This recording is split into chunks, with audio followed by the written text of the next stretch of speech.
When we were talking about differential equations, we defined particular types, and we solved in particular linear differential equations with constant coefficients. So in this lecture we're going to similarly define properties of systems, and some of them will be direct counterparts of the linearity and the constancy of the coefficients that we talked about in the case of differential equations. We've already seen one. A system can be continuous time, discrete time, or hybrid. That was more or less just a bit of terminology. The rest of these definitions are going to be a little bit more mathematical, if you like. So the first is the distinction between memoryless and dynamic systems.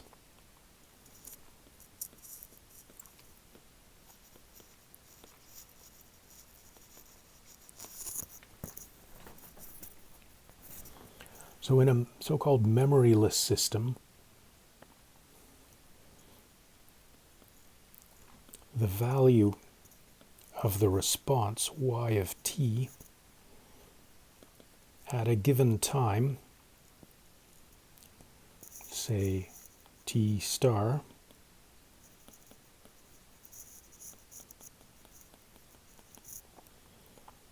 depends only on the value of the input at the same time.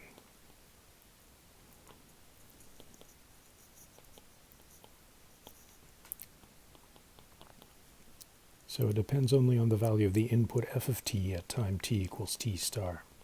So in other words, the instantaneous value, you might say, of the output depends only on the instantaneous value of the input at the same time. So what would be an example? You could say maybe an ideal resistor.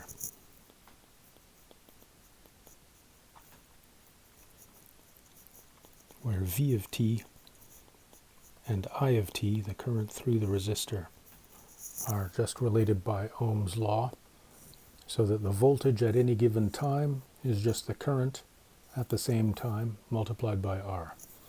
And in this case, we don't even have to specify which of these signals is the input and which is the output. They're always just related by this algebraic relation that just says that the current at a given time is the voltage at that same time divided by R. So the instantaneous value of one signal just depends on the value of the other signal at the same instant. In that case, we say that the system is memoryless. A system that is not memoryless is dynamic.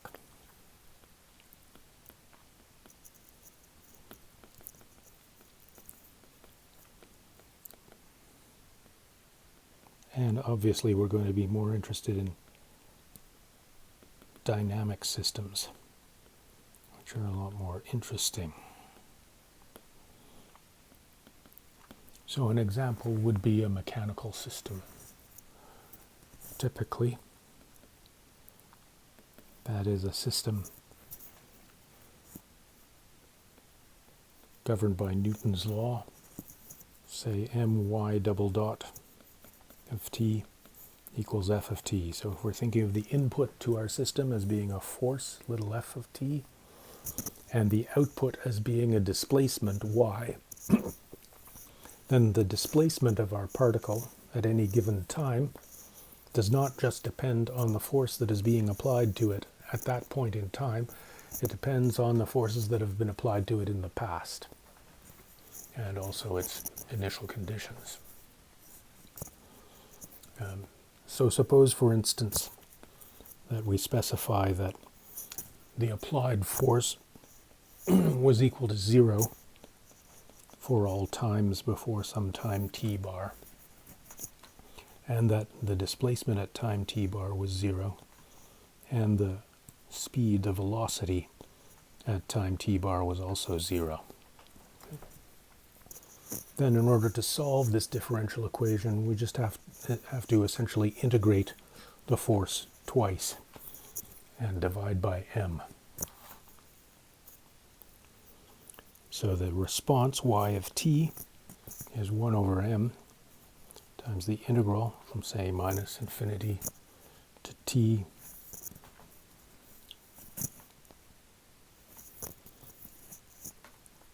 of the integral from, say, minus infinity to tau of f of theta d theta d tau. So theta and tau are just dummy variables. They're just variables of integration. This just says that because y is 1 over m times the second derivative of y is 1 over m times the force, we just have to take 1 over m times this double integral of the force in order to get the value of y, given our initial conditions. So in this case, obviously, y of t doesn't just depend on the value of the function f at that same time t, but on an uncountably infinite number of past values of the function f. So this system is not a memoryless one, it is a dynamic system. In this case, it's dynamic because of mechanical inertia.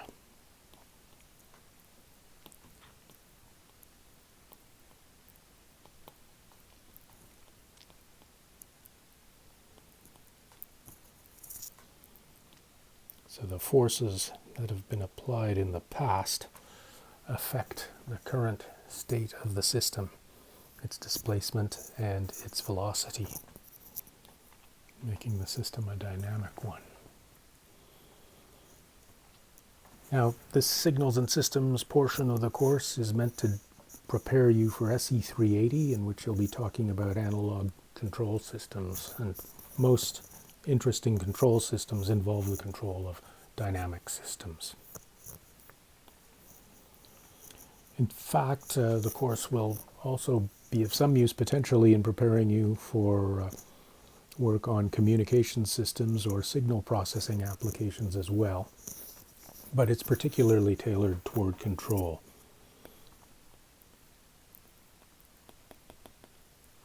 And in fact, for that reason, it's going to focus almost exclusively on systems that are what we call causal. So we say that our system S, which again is just this map from a space of input functions to a space of output functions, S is said to be causal if, first of all, I'll state it this way, and then I'll give an alternative description. If y is the response to the input f of the system S, then the value of y at a given time t depends only on the values of the input f at times at or before the time t. So in other words, y of t depends only on the set of values f of tau, where tau is less than or equal to t. So the present value of the output depends only on present and past values of the input. It doesn't depend on future values of the input.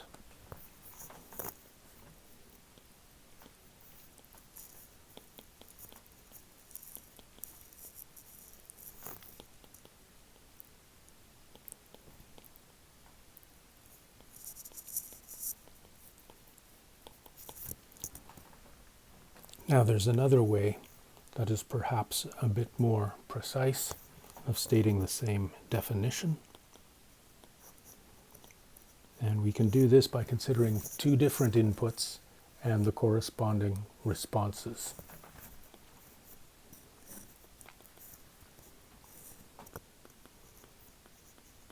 So if f1 of tau equals f2 of tau, where f1 and 2 are two different inputs to the system, and this is true for all tau less than or equal to some value t. In other words, if we think of t as the present time, then the present and the past of f1 and f2 are exactly the same. Then, if y1 is the response of the system to f1, And I say the response because it has to be unique. If S is a map, it's a function. That means for every input F1 in our input space, there's a unique response Y1. And similarly for the other input F2, there's a unique response Y2. So let Y1 and Y2 be the respective responses to F1 and F2. Then if the present and the past of the inputs Y1 and Y2 are the same, identical, then the same must be true of their responses. So Y1 of tau has to equal Y2 of tau for all tau less than or equal to t. Okay? So if two inputs are the same for all tau less than or equal to t, then the corresponding outputs have to be the same for all time instants tau less than or equal to t. And this has to hold for all t.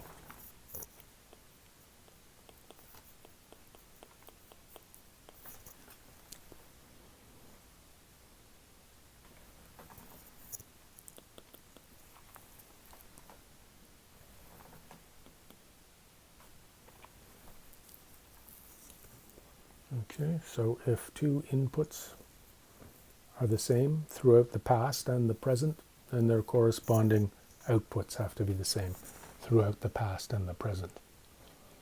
That's another way of expressing this property of causality. And again, the general idea is that the output at a given time depends only on past and present values of the input. So if the past and present values of two inputs, F1 and F2, are the same, then the past and present values of their corresponding outputs must also be the same.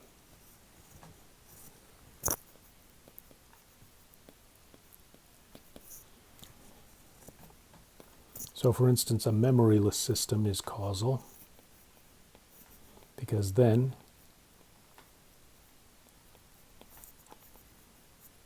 in a memoryless system, the present value, the value of Y1 at any given time t depends only on the value of the input F1 at that same time t.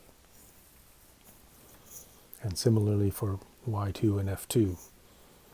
So if F1 of tau equals F2 of tau, then Y1 of tau equals Y2 of tau. What would be an example of a non-causal system? Well, I said that we were going to be sort of oriented toward control, and in control one generally deals with causal systems. But in, for instance, signal processing, one can deal with non-causal systems. You might take a recording of your input signal for all values of time and apply some kind of processing to it with the knowledge of all of the values of the input signal throughout the interval of time over which that signal is defined. So in that case, the value of the output at some early time may depend on the value of the input at later times.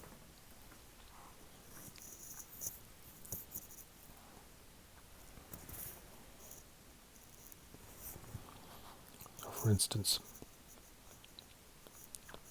real-time controllers, like a cruise control in a car, must be causal.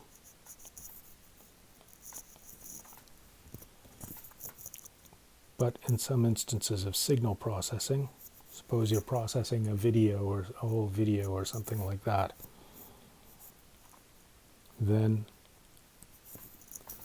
what you do to the video at an early point in the film can depend on what happens at later points in the film.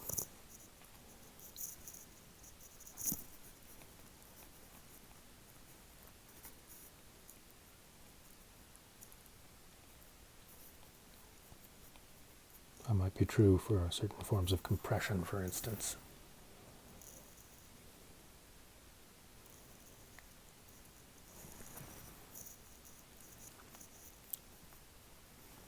Another key distinction is that between multivariable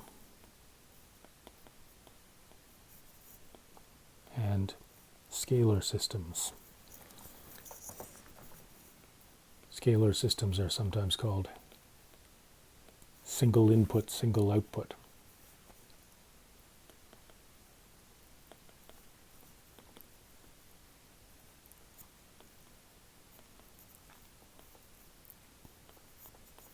Or SISO.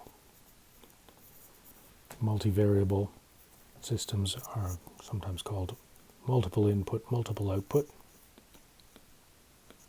or they may be multiple input, multiple output.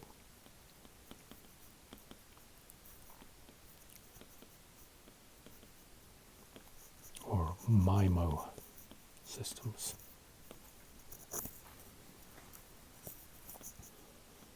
So my favorite example is a shower.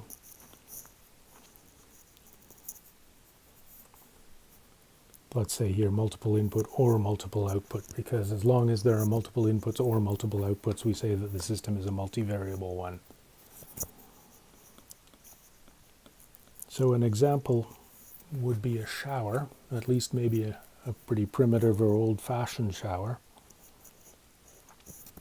So a simple or crude shower would be one where you have two valves that you can control.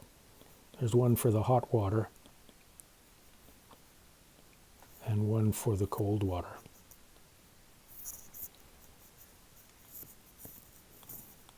And normally there are two things that you want to control by manipulating those valves. The total flow of water coming out of the shower head and its temperature.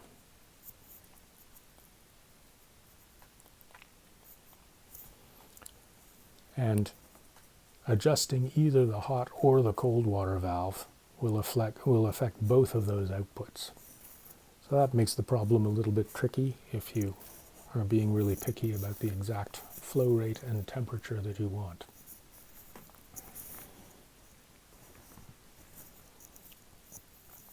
So we'll be looking primarily, well, at least the fundamental models that we'll use will be designed for scalar systems or single input, single output systems.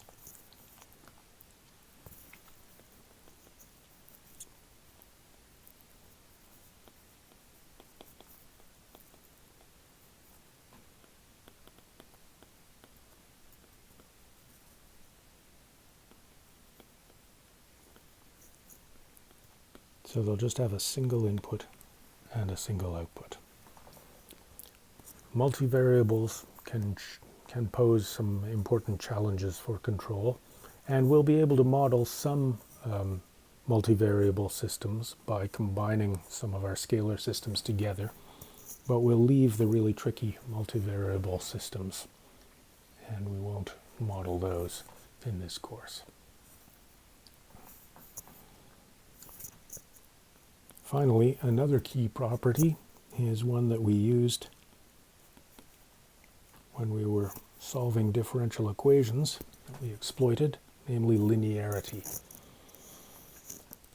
So we're going to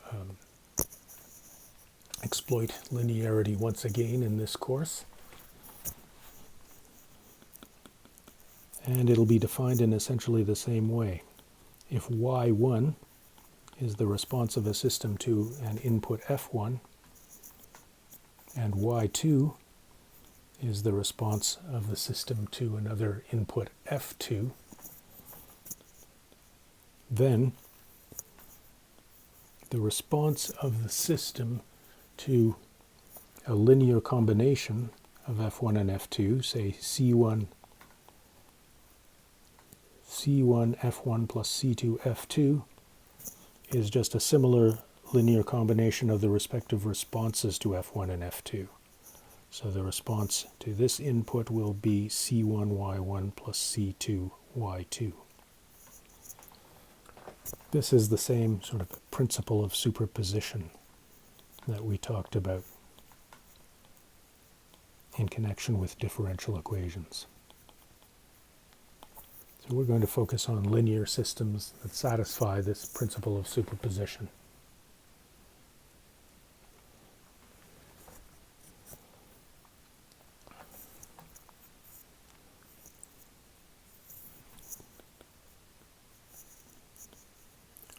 When does linearity apply?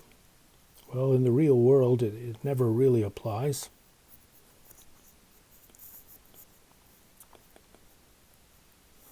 If only because, the ranges of the variables are not unlimited. So let's consider, for instance, the example of a pendulum.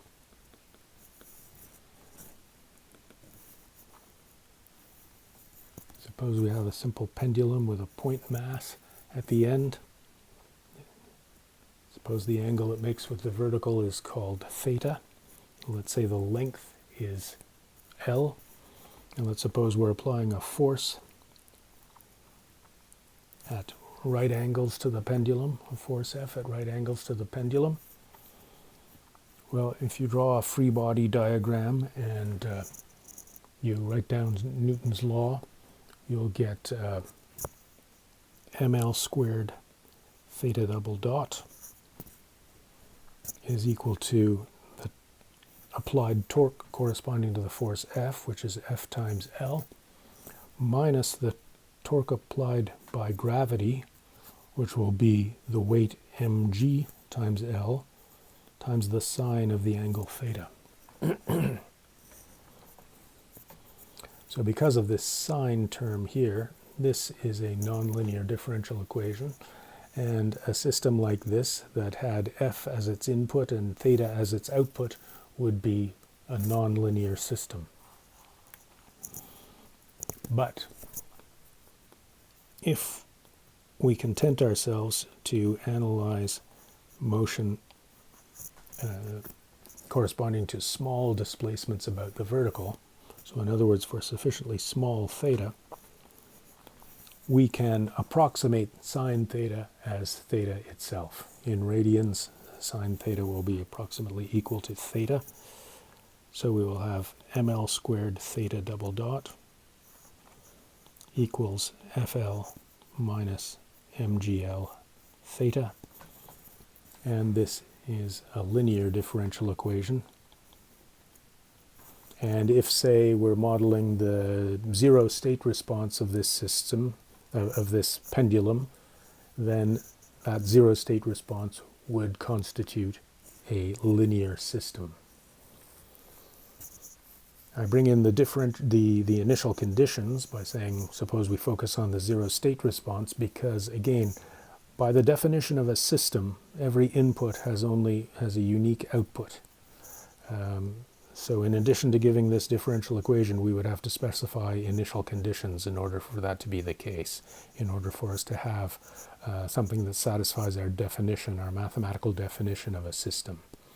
So if, for instance, we consider the initial conditions to be 0, so we're looking at the zero state response, then we would have a linear condition under this approximation. And this is what tends to happen in practice. In practice, we can usually come up with reasonable linear approximations for real-world systems. Now, when we were talking about differential equations, we also talked about having constant coefficients. And the counterpart to constant coefficients for differential equations is time invariance of a system.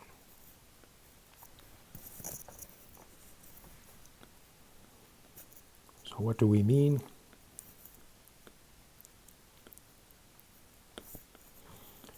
We say that a system is time invariant, roughly speaking, if its response doesn't change with time.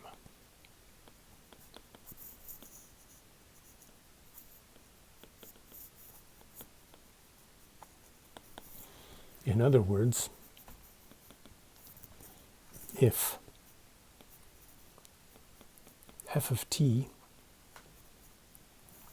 the input f of t gets mapped by our system to the output signal y of t, then if we shift f of t in time, so maybe we take the same stimulus but apply it later in time by an amount capital T, then we get the same output signal. It's just shifted in time by the same amount, but otherwise it's exactly the same. So it's the same function y, it's just shifted in time. So the response has exactly the same form. You apply the same stimulus, but at some other time you get the same response, but obviously shifted in time.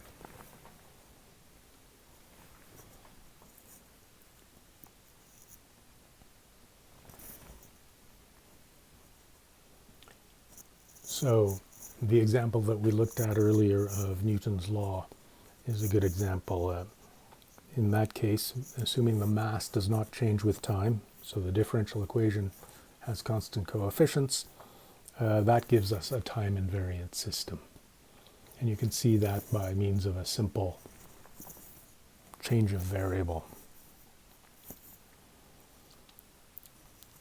It's perhaps more interesting to ask what's an example of a system that is not time invariant.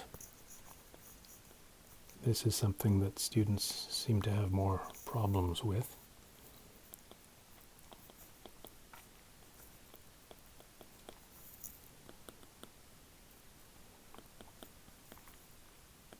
So let's look at the example of a so-called ideal sampler.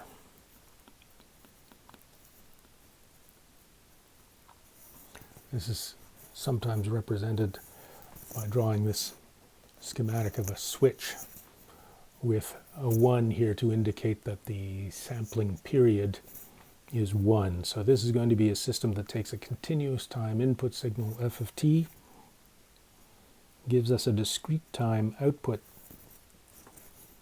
whose value is equal to f, such that the value of the output y of k, and y at time k, is equal to the value of the input at the same time k for all integer values of time. Okay, so this is a sampler that simply picks off the value of the input signal for all integer values of time.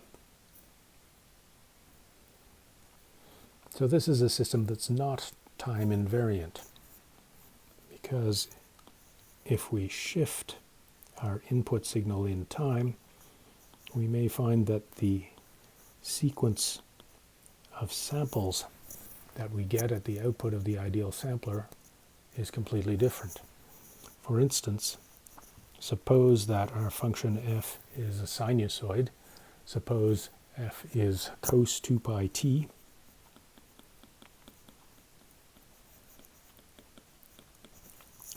So it's a sinusoid with period 1. So it looks like this.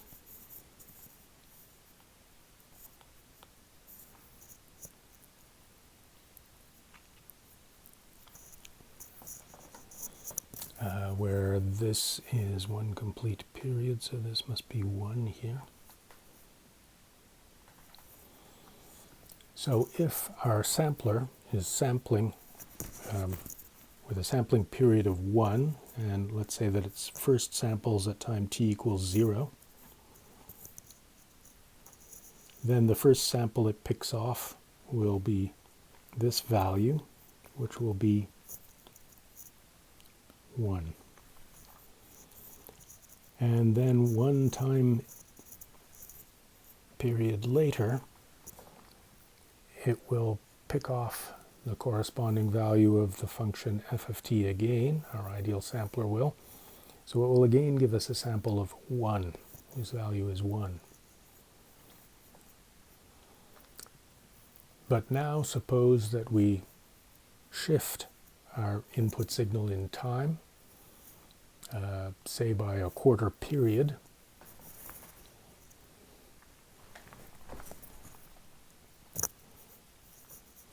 So let's take f of t minus 1/4, say. then at this time, which will be 1/4 here, the value of our function will be f of t minus 1/4.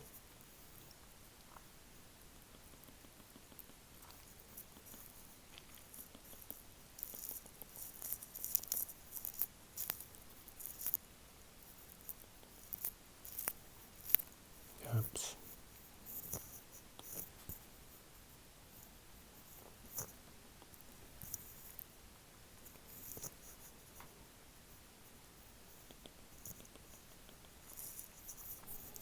So if this is f of t minus 1/4, then if our sampler is functioning the same way and sampling at the same times, in this case, its samples are going to be 0. We're going to have the value 0. And the sequence of zeros is obviously not just a shifted version of the sequence of ones. So this system is time varying.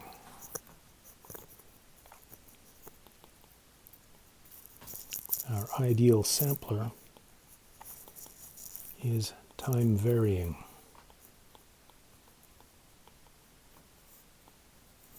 If we apply the same stimulus at different times, by shifting our sinusoid, for instance, we don't necessarily just get a shifted version of the response to the original input. So this is a system that is not time invariant. But we, in this course, are going to focus entirely on linear time invariant systems.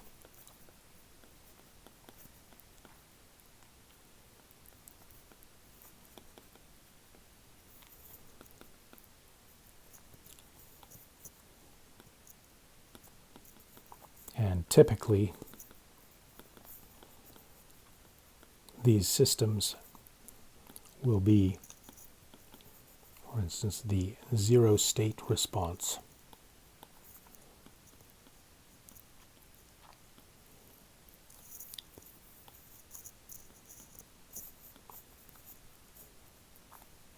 Of a system, well, let's just say of a linear constant coefficient differential equation.